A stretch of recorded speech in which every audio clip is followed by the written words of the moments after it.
Philanthropist, real estate entrepreneur, prolific art collector, and one of Oregon's leading patrons of the arts from one of Portland's wealthiest families. He's the son of the late Arlene Schnitzer, for whom Portland's Arlene Schnitzer Concert Hall is named. Jordan Schnitzer is here to talk about the current state of downtown and how the business community can work with city officials to get Portland back on track. Jordan, thanks for joining me on Eye on Northwest Politics. Thank you for having me. How would you assess the state of the downtown business community right now? Sad, both attitudinally, occupancy-wise, and vibe. I think it's there isn't anyone in the downtown community, I think, or across all the counties, that isn't feeling aghast at the sadness of what had been a beacon nationally of a vibrant downtown to what we have today. I think there's complete dismay and sadness. Well, the biggest complaint from locals and visitors, the number of homeless people on the streets and the homeless camps as well. What is the business community doing to deal with that? And are you getting help from City Hall? Well, I think if we stand back for a second, and I'll get to your specific answer, and look at the community, Portland is still an exciting place to come to and live. We've had solid net migration. The suburbs are doing fabulously.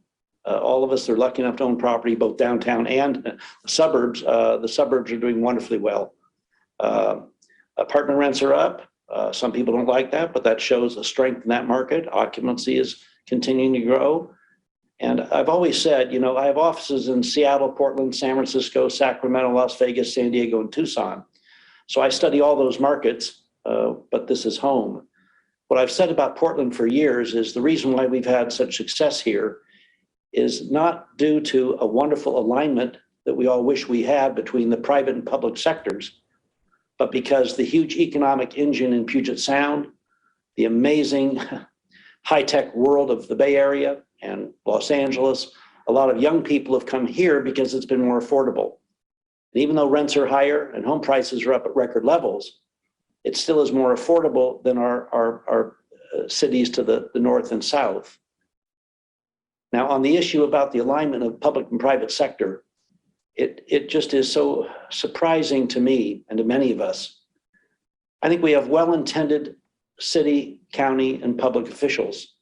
They're well-meaning, I think they're honest, hardworking, but there certainly is a disconnect that all of us recognize in that they never reach out to any of us.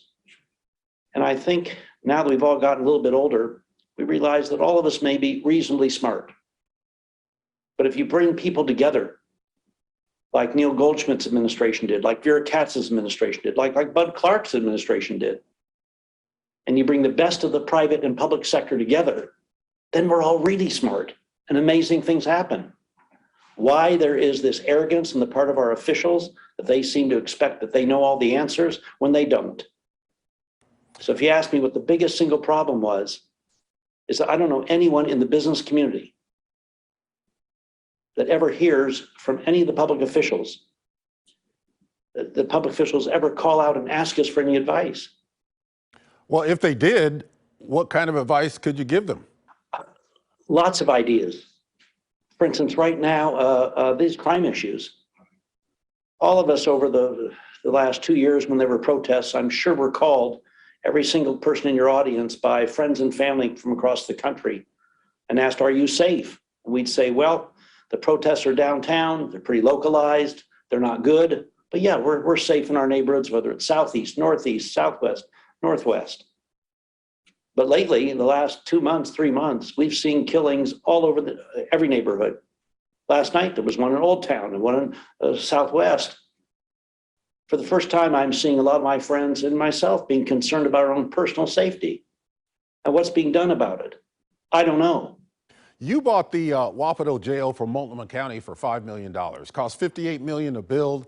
It was never used as a jail. It's one of Multnomah County's biggest financial blunders. Now, you had a vision for Wapato to be used as a homeless shelter. Is that vision being realized now? It sure is.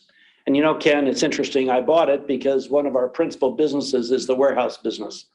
And I bought it because while we have one project in Rivergate, Port of Portland's property, I wanted another. And we bought it, and yet every time I went out there and saw those 9 wings, those 9 dorms, there's not a single prison cell there. It was a residential facility. I thought this is just too good an asset to tear down. It took me 2 years, but then we found helping hands, Alan Evans, CEO, and right now there are 126 beds occupied, and in 2 weeks, 200 more beds open up. And I believe that as things stabilize, we can probably help 5,000 folks a year through their facilities. Last thing, you established Jordan Schnitzer Museums of Art at the University of Oregon, Washington State University, and now at Portland State University. The Portland State opening exhibition this January features the work of African-American artists. They got awards through your Jordan Schnitzer Family Foundation. Why'd you choose Black Lives Matter for the opening exhibition at Portland State? I'm probably the largest collector of artists of color in the country.